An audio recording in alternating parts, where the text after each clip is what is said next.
Assalamu alaikum, sunana Dr. Na'ima. Ana yau zan yi magana akan mahimmancin mu daina sumbatar yara, wato mu daina kisan jarirai da yara. Abu ne da bai kamata ana yi ba. Na san da mutane da yawa su dinga mamaki, amma ai ba wani abu bane ka sumbaci yaro, to akwai matsala. Babban matsalar da yaro yake iya samu ta hanyar kissing wato sumbata ita ce herpes simplex. Na san da yawa mutane sun san me ake kira da huciyar zazzabi. Huciyar zazzabi da mutum yake da za a ce ai saboda sanyi ne. To virus ne, shi yasa idan mutum yana dauke da wannan huciyar zazzabin bai kamata ya je sumbaci yaro ba, ko a leɓen shi ko kuma a kumatun shi. Abu ne da bai kamata ba, saboda yaron nan zai iya dauka, kuma idan ya dauka yana matukar tasiri a jikin jarirai, har da yana iya samu ya shiga kwakwalwarsu ko kuma ko ina a jikinsu za su iya samun wannan cutar. So idan mutum ya gama mura ko kuma bai dade da gama ta, ko kuma yana muran ma da sauransu, bai kamata ya je kusa da jariri ba, balle har ta kai da sumbata jariri. Na biyu kuma akwai abin da ake kira respiratory syncytial virus wato RSV. Wannan yana matuƙar tasiri a jikin ɗan jinjiri, balle aka yi magana wajen hanyar numfashi da kuma huhun yaro. Zai iya samun shi ta wajen mai yawa wanda yake ɗauke da shi ya yi tari, ko kuma ya yi atishawa, ko kuma mutum ya yi atishawa yana hannun shi ya taɓa yaron, saboda yaro zai iya samu ta ido, ta baki ko kuma ta hanci. Kuma wannan yana zuwa da complications da yawa a jariri. Yana iya janyo pneumonia, yana iya janyo asthma, har yana iya janyo yaro ciwon kunne da abubuwan kunne yana yawan ruwa. Sannan kuma yana jawo repeated infections, wato shi yaro za a dinga ganin infection yana damun shi. Wannan abu ne na mai mahimmanci sosai da in manya muna yin mura, in za mu yi atishawa kamata ya mu dinga rufe baki, kuma in ka yi amfani ko in kin yi amfani da hannun ki rufe bakin ki, kamata yi a dinga wanke hannu kafin a taɓa jariri. Na gaba kuma da zami a kai shine allergic reactions, wani abin da muka fi sani da borin jini. Na san mutane da yawa za su yi mamaki, jarirai ma suna yin borin jini, kowa yana yin borin jini. Kamar mu wasu mun san abubuwan da suke sa borin jini, wasu kuma ba san abubuwan da suke sa su borin jini ba. So a nan zan ba da misali, kamar yanzu mutum ya gama shan madara, mutum bai wanke baki ba, ya ji ya yi kisin yaro ko kuma ya yi kisin yaro a baki da sauran shi, kuma yaron ne is allergic to wannan product. Saboda akwai yara da yawa da allergic to milk, ba ma yara kaɗai ba, har manya akwai mutane da yawa da ba sa shan madara kwata-kwata. Ko kuma misali mutum yana shafa wani mai ƙarfi, wato akwai irin chemicals da sauransu dai haka, to mutum ya shafa mai a jiki ko fusa ko wani abu, mutum ya je ya fakin jariri a nan, skin din zai taba, yaro ya zo ya fara having allergies, a yi ta tambayi me ya janyo mai wannan, me ya janyo mai da wannan. To irin abubuwan nan ne ya kamata. Ko kuma misali ba ma banda wa'annan, ko kuma ku ga yaro kawai ya fara amai da gudawa, mutum ya rasa ina ya samu wannan matsalolin. To duk daga nan ne, abubuwan nan ne, because yara suna da wani abu ɗaya, idan babba in ka kai musu baki za su ɗauka nono za su sha, ko ɗanya. Akwai yara mutane da naga suna sa yaro ɗan yatsa a baki wai tsotsa dan ya shiru. Wannan hannun da yake tsotsa ba kusan cututtuka da mutum ya tattaba ba fa.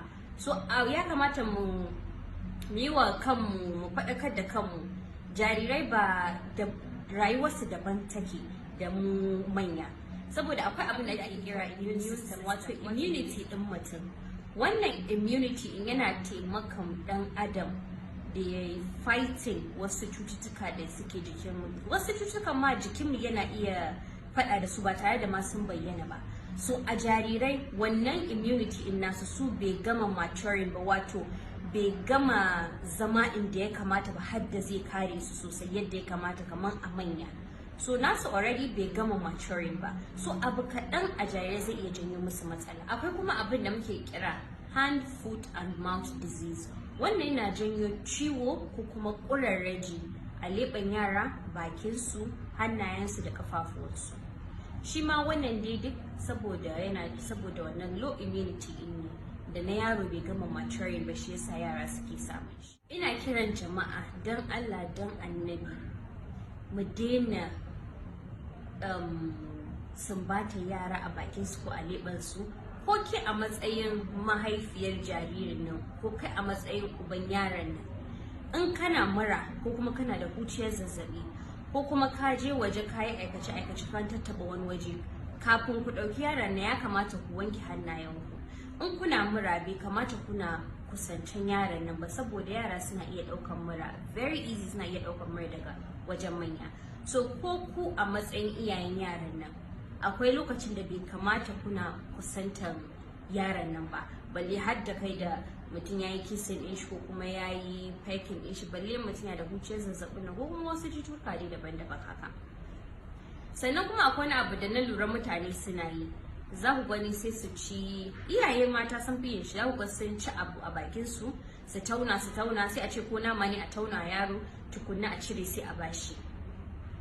I don't know inda suke yin abubuwan nan, ko ban san ni daga wani irin continent suka dubo ba, because like ta ya za ka tauna abu baki san bakin ki ba akwai bacteria already a bakin nan, mutum ya tauna sannan wani kuma ya cire at the same time ya ba jariri ya ci, ko kuma ba jariri ba ma yan wata 6 wata 7 har yan shekara 2 ma ana yi sosai ana ba su.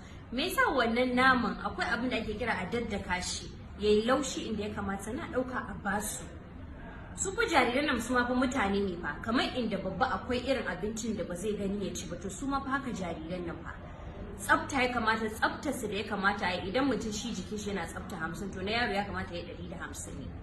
So ina kiran kan jama'a nan dan Allah da Annabi, ba kowane jariri muka gani ba aje ana ko ina. Akwai iyaye mata da suke da kunya, suna jin tsoro maybe sirkarta ce ko kuma a kanin miji ko kanwan miji ko kuma wani abu. Kamata mu dinga understanding human feelings ba. Akwai wanda kirkiri ya ta iya fito miki ta ce miki kai kuskure ki yi wa ki sumbaci danta, ko kuma da Allah kake sa dan yaro na dan yatsa a bakin shi su. Akwai matan da suke haka, akwai kuma matan da suke da nauyi ba za su iya faɗa ba saboda gudun magana da sauransu. To waɗannan abubuwa ne da ya kamata mu kira kan jama'a, iyayenmu, kakanninmu, kannanmu, yayyenmu, mazaje, kanne, yayi gaba daya, lokacin da ya kamata duk waɗannan abubuwan fa kowa ya san abubuwan da sumbatar yaro ba yake janyowa. So da next time mutum ya ce maka da Allah ba a sumbatar yaro na, kan mutum ya ji haushi saboda kare dan shi yake. So lokaci ne da mata ya kamata, ƴaƴanku ba za su iya magana ba su ce ba sa son abin nan. So lokaci ne iyaye mata da ya kamata ku da iyaye maza ku tashi ku protecting health in ƴaƴanku, saboda in ba ku protecting health in ƴaƴanku ba, ku ne aka sa a ruwan tsindin kuna ciki. To da Allah dan annabi mu kiyaye. Da fatan dai kowa zai dauka, kuma na gode. Please ku tagging gaba ɗaya iyaye da ku sani so that abin nan ya tafi round ya pass. Na gode sosai. Thank you so much for your time. Bye.